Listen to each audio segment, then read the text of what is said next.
fait, aujourd'hui, ça ne fonctionne pas, l'amour, parce qu'en fin de compte, on est trop axé sur le matériel. Mais le matériel, c'est ce qui se détruit avec le temps. L'amour, au bout de 37 ans, c'est pas le côté matériel qui fait tenir un couple et une vie. C'est le beau qui a été alimenté et qui reste le ciment de la vie. Ce n'est pas le côté matériel. Même au contraire, le côté matériel, tu n'en veux plus quelque part de l'autre. Tu le comprends, tu l'acceptes à partir du moment où tu ne le subis pas, mais quelque part, le côté matériel lié à la personnalité différente, plus tu vas dans un couple et plus en fait tu n'en as plus rien à faire. Tu n'en veux même plus.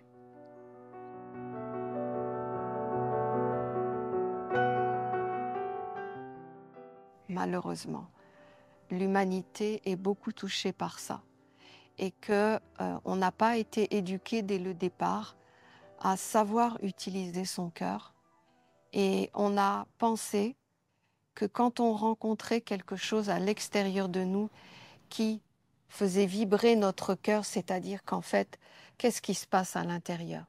C'est-à-dire quand tu rencontres quelqu'un de l'extérieur, il faut que tu saches que c'est ta partie complémentaire en toi qui se dit, ça y est, je vais pouvoir, c'est inconscient tout ça, je vais pouvoir retrouver mon individualité, c'est-à-dire mon côté principe masculin et féminin. C'est ça, inconsciemment, c'est ça qui se passe à l'intérieur. Et donc, à ce moment-là, le cœur, bien sûr que lui, il voit une possibilité d'aller vers son unité. Donc, il ouvre toutes les portes. Mais il ne faut pas faire ça. Il ne faut pas faire ça parce que la matière est changeante. Par contre, il faut que tu sois sage, c'est-à-dire que tu ouvres ton cœur sur ce que tu vas pouvoir partager avec l'autre, même si tu n'es plus dans les mêmes conditions extérieures. C'est-à-dire qu'un véritable amour, que tu sois en couple ou que après tu deviennes un ami ou une amie, le cœur est toujours là. Le monde est toujours là, l'amour est toujours là, et tu vas toujours avoir de la tendresse, de l'affection, de la gentillesse envers cette personne. Mais souvent, ce qui se passe quand il y a rupture, eh bien, il y a tout ce qui a été accumulé par le cœur, et là, c'est la colère, c'est le mécontentement, c'est la vengeance, c'est en fait toute l'expulsion qui sort, qui a été mise dans le cœur, et qui va se traduire par des choses moins agréables. C'est pour cela que parler avec le cœur, oui, il faut parler avec le cœur. Il faut parler avec le cœur uniquement, mais il ne faut pas prendre des décisions avec le cœur. Il faut parler, pourquoi? Parce qu'en fait, il faut être vous-même relié à une source qui vous remplit, qui est permanente, qui est stable et qui est supérieure à votre vie. Vous ne serez jamais déçu de ça. Ce sera une permanence et bien au contraire, ce sera une expansion. De cela, après, le partager avec l'autre, avec ses enfants, avec son couple, avec ses amis, avec ses projets, avec ses idées. Parce qu'à partir du moment où tu es à la source de l'amour, voyez, quand je veux dire l'amour, je ne veux pas forcément dire l'amour, parce que tu peux être lié à la douceur qui va alimenter l'amour en toi. Tu peux être lié à la tendresse qui va alimenter l'amour en toi. Parce que l'amour est un contenant qui a beaucoup de ramifications et qui est à des degrés différents. Degrés différents toujours supérieurs, mais comme je dis, degrés différents dans l'intensité, dans comment on le vit. L'amour peut être traduit par de la douceur. L'amour peut être traduit par de l'attention. L'amour peut être traduit par une joie de vivre. L'amour peut être traduit par une responsabilité et prendre soin des autres. L'amour a tellement de facettes, mais cet amour est le contenant primordial qui est lié au cœur. Et tout ce qui doit être mis dans l'expansion va être lié au cœur. Et le cœur doit être un organe qui doit être protégé et préservé. Sinon, il s'abîme. Il s'abîme comment? C'est qu'en fait, il descend de vibration jusqu'à ne plus réellement fonctionner dans son expansion. C'est-à-dire que le chemin de la libération, de l'incarnation ne peut plus se faire. Parce qu'en fin de compte, tu ne peux plus t'ouvrir, tu as peur. Et puis tout simplement, tu n'as plus le goût de la vie. C'est-à-dire que, c'est ce que je vous disais, vous êtes devant la mer, vous la regardez, effectivement c'est beau, et on est tous passés des fois par ces périodes-là. C'est beau, je sais que je devrais m'émerveiller, mais il n'y a rien qui s'allume en moi. Ça veut dire que ton cœur a éteint à l'intérieur le moyen d'aller vers la lumière. Il n'attend que de vous que vous lui donniez la direction où il ne peut pas être mis en danger. Par contre, réouvrir vers l'extérieur, ça va être compliqué. C'est pour ça qu'il y en a qui disent « je n'y arrive pas, je suis blessé, je n'ai plus confiance » et ainsi de suite. Vous voyez tout ce que l'on entend autour de nous. Le cœur ne va se réouvrir uniquement que si tu le conduis vers une direction où il ne peut plus être éteint. Et la seule façon, c'est d'y aller vers des vertus, vers quelque chose qui t'ennoblit, qui te fait grandir, qui te rend autonome, où tu peux t'auto-générer, tu peux t'auto-alimenter dans l'amour de la vie. Parce que vous voyez, on l'associe beaucoup à des êtres humains, mais si tu n'es pas dans l'amour de la vie, tu n'es pas dans l'amour de la grandeur de la vie. C'est-à-dire tu ne vas pas aller vers l'aventure, vers l'expansion. Rien ne va assez t'enflammer, assez te parler pour aller au-delà de ce que tu es. On a tous été brisés dans notre cœur, que ce soit avec nos parents, avec notre couple, avec nos enfants, avec des amis. On a tous eu cette part dans notre vie où nous avons été remis à un état vibratoire dans notre vie où en fait on ne voyait plus trop le sens d'aller vers quelque chose de grand. C'est pas que intellectuellement on le sait, mais on n'y arrive plus parce que le cœur, c'est l'expansion, c'est la vie. Et si cet organe ne vibre pas assez fort, en fait, on n'a pas le courage de se lever le matin et de conquérir le monde. Le cœur est fondamental dans notre vie et c'est ce qui fait qu'on peut voir dans quel degré vibratoire on est avec notre cœur. Il suffit simplement de regarder comment on regarde la vie. Alors, on peut, bien sûr, avec le mental, se dire « il faut être positif, il faut y aller, je dois faire ça ». Mais c'est pas ça. Ça, c'est le conducteur raisonné. Mais ce qui fait que tu es vivant, c'est la vibration du cœur. C'est ça qui montre ce que tu es. Et j'ai envie de dire que ce n'est pas définitif. Alors, ce n'est pas définitif. Il y a des personnes dans la vie qui vivent des choses pendant 10, 20, 30 ans. Et à un moment donné, la reconstruction, c'est très compliqué. Ok. Mais pour la masse de l'humanité, où nous avons de temps en temps rencontré des difficultés qui nous ont abîmés, déçus, blessés, en réalité, il n'y a pas d'impossibilité au retour du cœur. Parce que le cœur, en fait, si tu lui donnes la bonne direction, si tu l'associes avec la bonne chose, le cœur, il ne juge pas. Il y retourne à fond. Et c'est à ce moment-là que tout peut se recréer dans ta vie. Tout peut se refaire, à condition de préserver le cœur avec quoi tu l'associes. Certainement pas avec la totalité d'un humain, ça ne fonctionne pas. Après, ce sont des accords, ce sont des choses qui sont liées à la vie.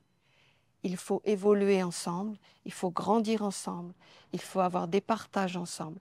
Mais l'amour ne peut se partager qu'avec le beau dans l'autre.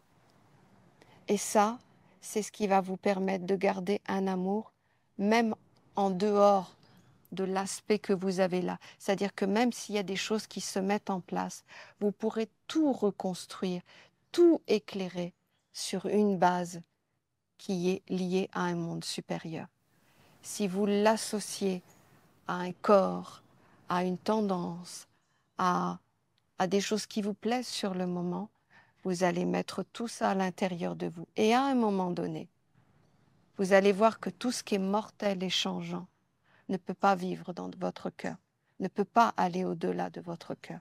Et c'est là que le dosage se fait. Est-ce que le cœur est touché, blessé et donc va s'éteindre? Ou est-ce qu'au contraire, il y a possibilité d'expansion ou pas? Mais la sagesse veut que votre cœur, vous le préserviez par-dessus tout. C'est la chose la plus importante dans votre vie. C'est ce qui fait que vous pourrez tout faire dans la vie ou pas. Si votre cœur est dans la vie c'est quoi? C'est les vertus de la vie. Il n'y a pas d'autre chose.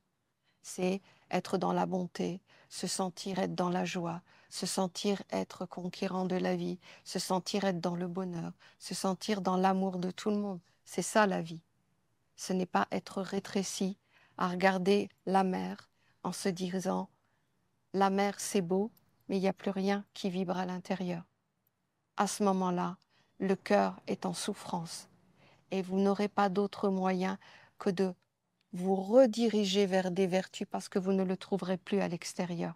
L'extérieur, c'est trop dangereux et le cœur n'acceptera plus de faire de lien. Il faut impérativement que ton cœur, tu ailles le remettre vers une direction stable, bien pour lui et ce qu'il demande fondamentalement. C'est pas toujours évident de gérer cette partie-là parce que on sent bien que dans notre vie, si l'amour n'est pas là, il y a quelque chose qui nous manque. Mais nous avons été éduqués à penser que l'amour était lié à des personnes, alors que ce n'est pas le cas. Alors je pense que il faut savoir organiser ces mécanismes à l'intérieur de soi. Et puis à un moment donné, il faut savoir ce qu'on veut vraiment dans la vie. Je crois que c'est ça. Vous savez, je me rappelle, à titre personnel, pourtant j'ai vécu 37 ans avec un homme. Bien sûr, comme tout couple, des fois c'est facile, des fois c'est pas facile, des fois on est d'accord, des fois on n'est pas d'accord. C'est juste qu'on est des personnalités différentes. Mais vous voyez, ce que j'ai compris avec le temps, c'est qu'en fait, on doit regarder l'autre dans sa beauté intérieure, pas dans ses imperfections extérieures. Tu les vois, les imperfections extérieures, mais si toi t'es rempli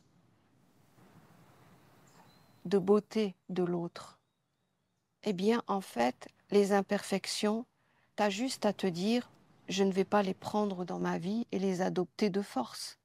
T'as juste ça à faire. Parce que l'imperfection, c'est là aujourd'hui, mais ça se trouve demain, ce sera la perfection. Tu n'en sais rien, puisque la vie extérieure est mouvante. Elle change, elle a des goûts différents, des couleurs différentes. Mais je me suis vraiment aperçue avec le temps, avec l'expérience, vivre 37 ans avec quelqu'un te montre la réalité de ce que peut faire l'amour au bout de 37 ans.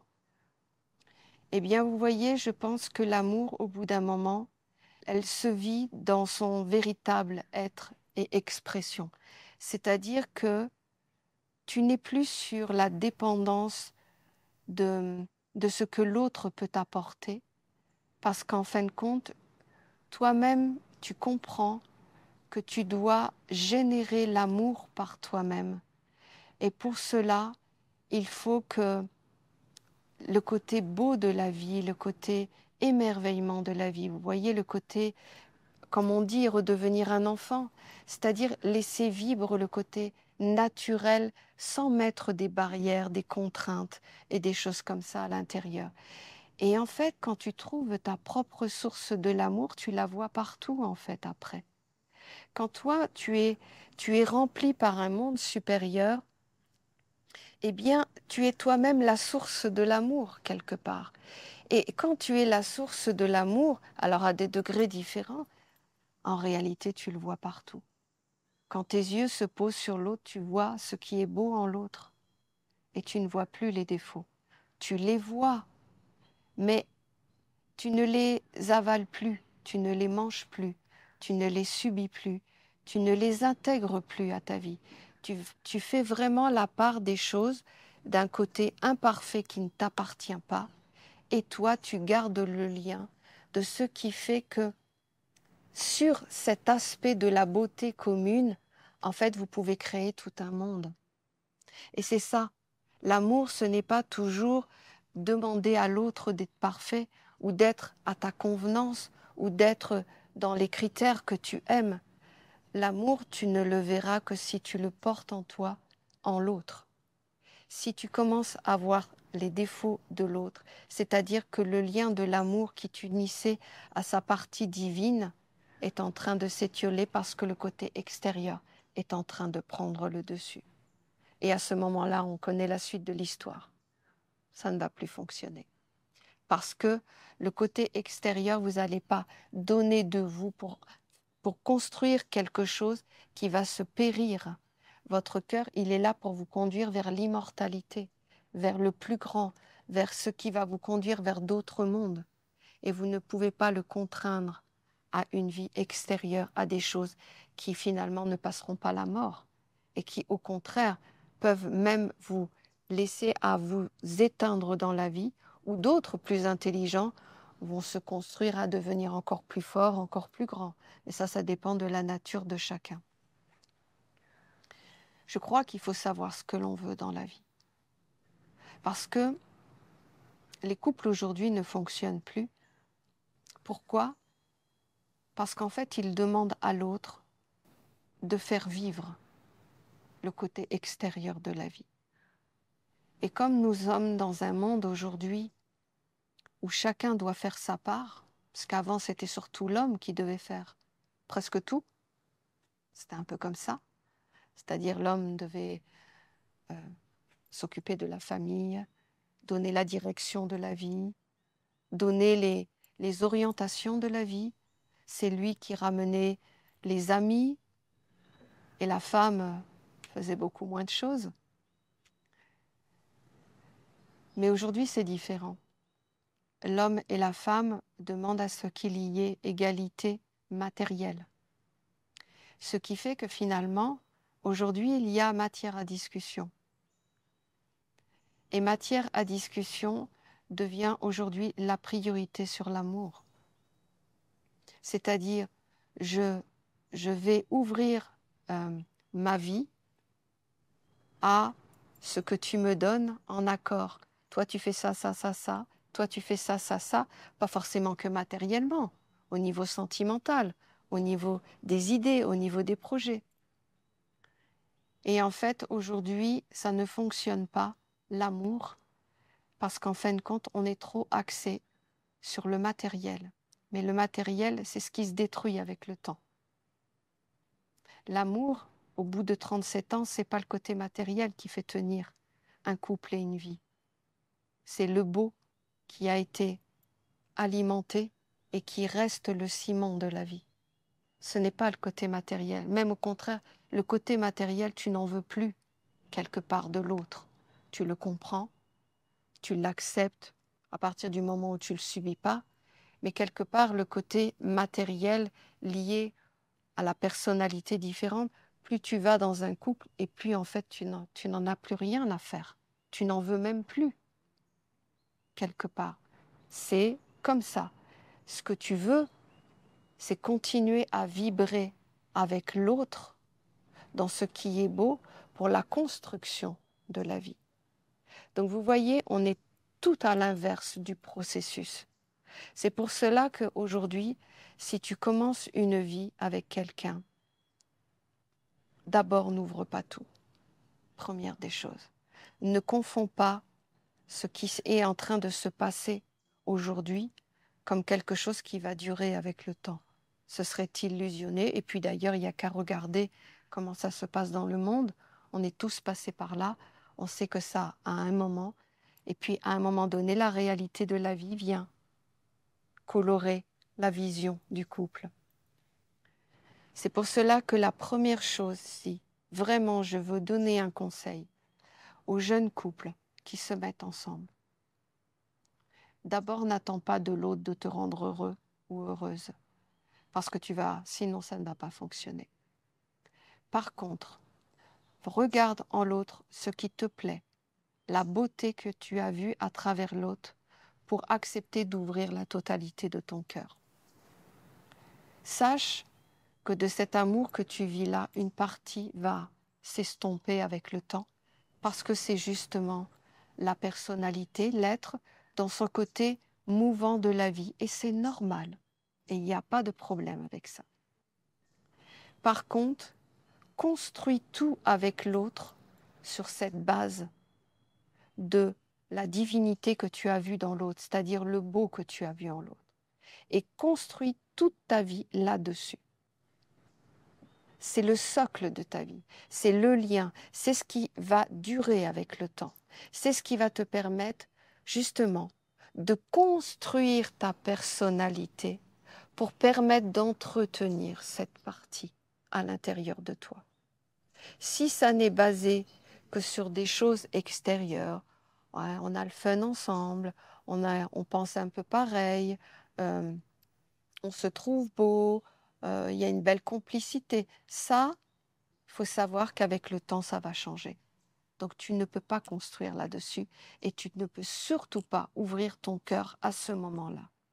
Ton cœur, si tu dois l'ouvrir, c'est quand tu as construit avec l'autre un premier lien de fixité et de permanence, c'est-à-dire quelque chose qui va rester avec le temps et qui va pouvoir prendre plus de place, c'est-à-dire de ton propre rayon et de l'autre rayon. Par exemple, vous vous êtes unis parce que vous avez quelque chose qui est en commun. Par exemple, vous êtes des êtres d'empathie. On va donner cet exemple. Tu vois à travers l'autre l'empathie et toi, tu adores l'empathie. C'est une qualité de vie. Eh bien, ouvre ton cœur que là-dessus, au départ. Fais vivre l'empathie extrêmement dans votre couple, dans votre vie. Parce que ça va être le socle de votre vie et c'est toujours là-dessus que vous reviendrez pour avoir un langage qui peut être compris en dehors de la personnalité. Le reste, profitez-en comme quelque chose de provisoire. Ça ne durera pas. Sauf si ce lien de l'empathie, ou c'est l'amour qui fait vivre ce lien de l'empathie, c'est vous de ceux-là qui allez adapter votre vie pour faire vivre ce monde-là. Et là, vous allez être d'accord sur le dosage de chacun, mais pas basé sur ce qui est existant là et qui fait votre union, parce que ça ne va pas fonctionner avec le temps. Parce que tout est éphémère dans la vie, tout change, tout bouge. On n'est jamais les mêmes, on évolue, mais on n'évolue pas toujours en même temps et dans les mêmes mondes et avec les mêmes centres d'intérêt. Donc j'ai envie vraiment de dire à ces jeunes ou moins jeunes, je veux dire ceux qui commencent une vie, qu'ils doivent absolument préserver avant tout leur cœur. Et que le cœur, de toute façon, doit vivre à l'intérieur de nous. Eh bien, si tu veux le faire avec le monde dans lequel tu vis, fais-le uniquement sur quelque chose de beau dans l'autre. N'ouvre pas tout. Tu ouvriras de plus en plus les portes, justement à l'inverse de tout ce qui est fait aujourd'hui, c'est-à-dire avec le temps.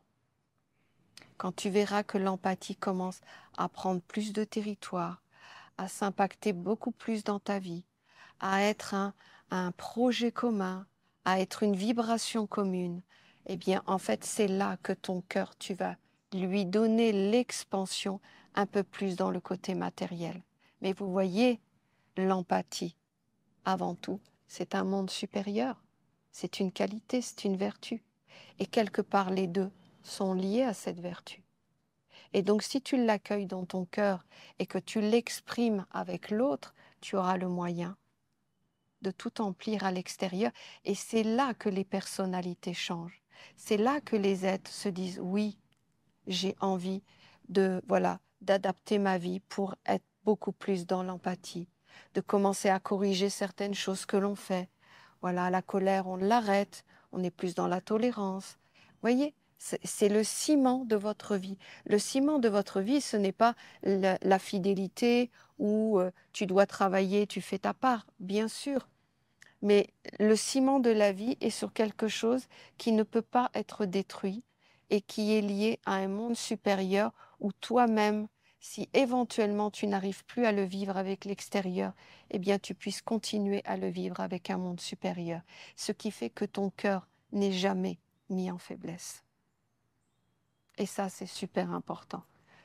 Quand le cœur est tellement en souffrance qu'en fait il n'ose plus s'ouvrir, donc à la vie,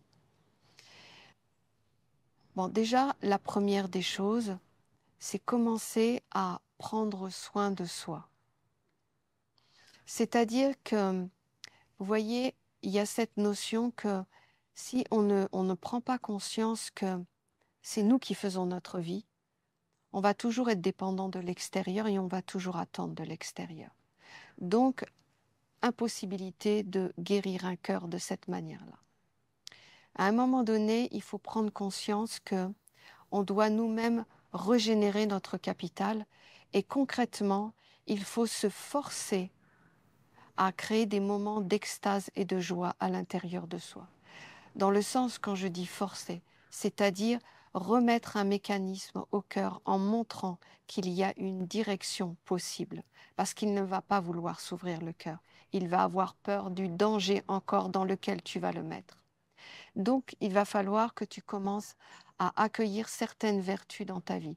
Par exemple, tu vois, il y a des choses simples, ne serait-ce que l'empathie. Tu vois, ton cœur va pouvoir, dans l'émission, c'est-à-dire, voilà, commencer à regarder les autres et commencer à dire, ouais, les gens sont gentils, je trouve ça beau chez l'autre personne. Eh bien, tu es en train de programmer ton cœur à aller vers l'ouverture de quelque chose que tu vas lui offrir. Au départ, ne dis pas je veux être dans l'amour, je veux être totalement dans la sagesse, je veux être totalement... Non, éduque ton cœur, c'est-à-dire redonne-lui des pistes de sécurité pour que lui voie que tu commences à lui offrir quelque chose qui va être possible. Si tu le fais avec un lien amoureux, avec une nouvelle idée passagère, avec une décision de prendre ta vie en main, ça ne fonctionnera pas. Parce que tu ne seras pas basé sur un mécanisme d'abord de guérison.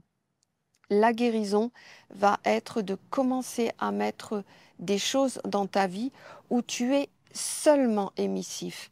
Et là, pas te forcer, mais un petit peu pousser l'orientation, pousser ton cœur à générer de l'empathie, à générer quelque chose de bon vers l'autre, sans que lui soit dépendant de l'empathie, juste en mode émissif. Donc tu vas commencer à regarder les êtres en se disant, oui, en fait, il y a toujours quelque chose de beau chez eux, il y a toujours quelque chose de bien, et en fait, tu es en train de créer un mécanisme de guérison dans le sens de dire à ton cœur, regarde, regarde, regarde comment c'est beau à l'extérieur, regarde comment c'est beau chez les gens, regarde, regarde.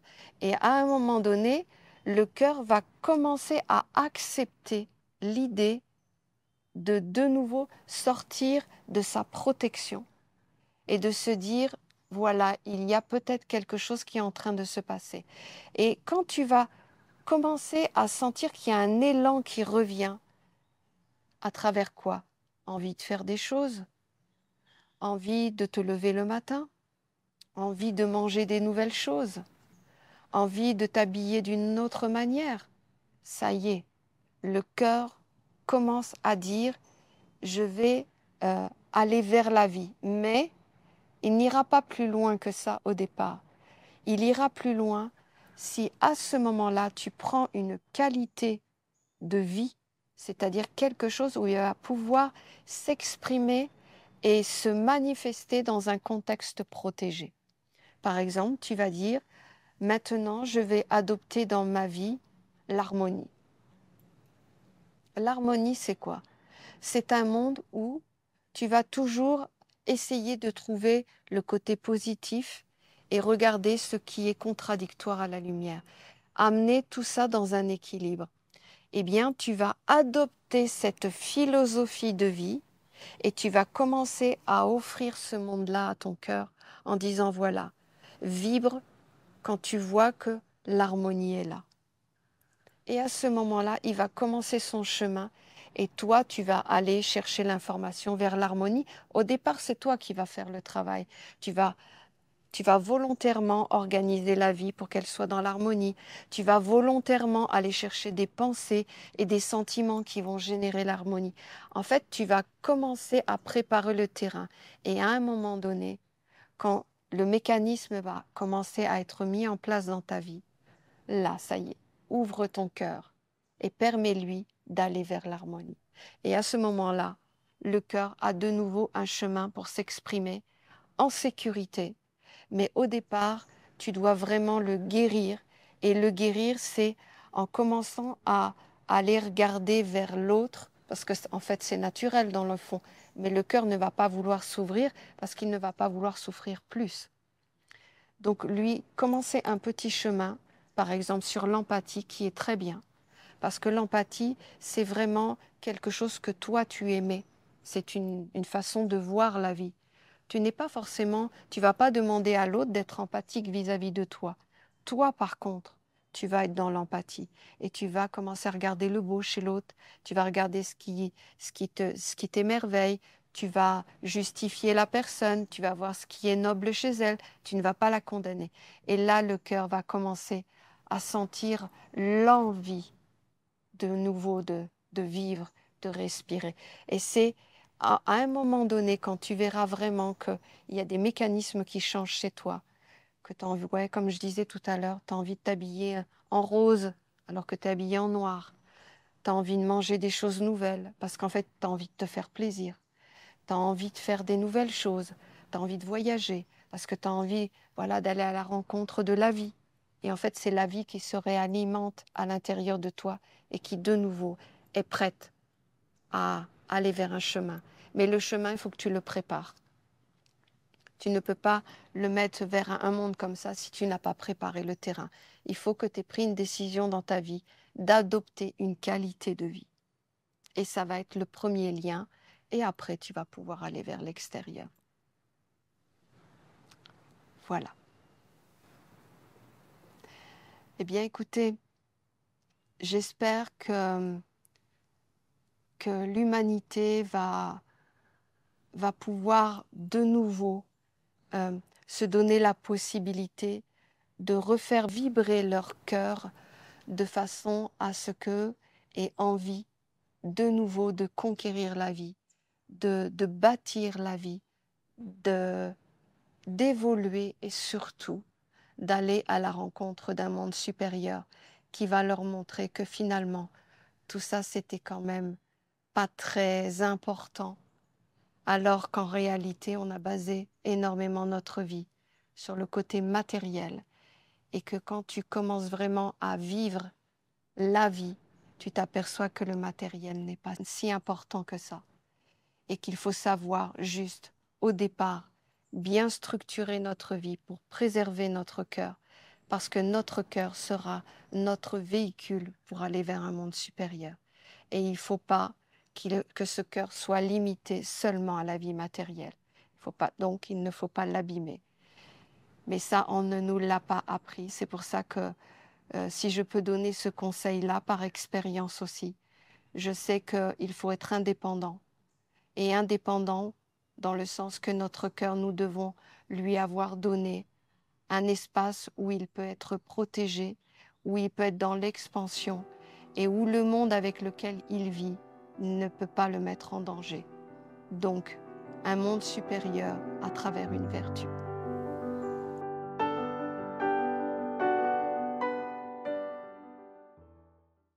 Et si on ne s'était jamais compris, masculin, féminin, des principes, des énergies, des mondes même, qui sont bien plus que des simples genres, hommes, femmes. Ton couple, c'est le théâtre de cette danse, celle du donner, du recevoir, de l'action, de la réceptivité, de la force, de la douceur. On le dit beaucoup aujourd'hui, la moitié des mariages finissent en divorce. Les jeunes couples se séparent, déjà, après 1 an. Et beaucoup d'entre vous, même après plusieurs années de mariage, se sentent comme piégés dans ce couple. Et c'est pas un hasard. C'est un appel à découvrir les véritables polarités en nous, à voir ce qui se cache derrière toutes ces incompréhensions. Qu'est-ce qu'on a à apprendre, qu'est-ce qu'on a à laisser derrière soi, et comment s'élever vraiment à deux. Magali Ania t'invite en octobre, au cœur du château de Véga, pour un stage unique sur le couple.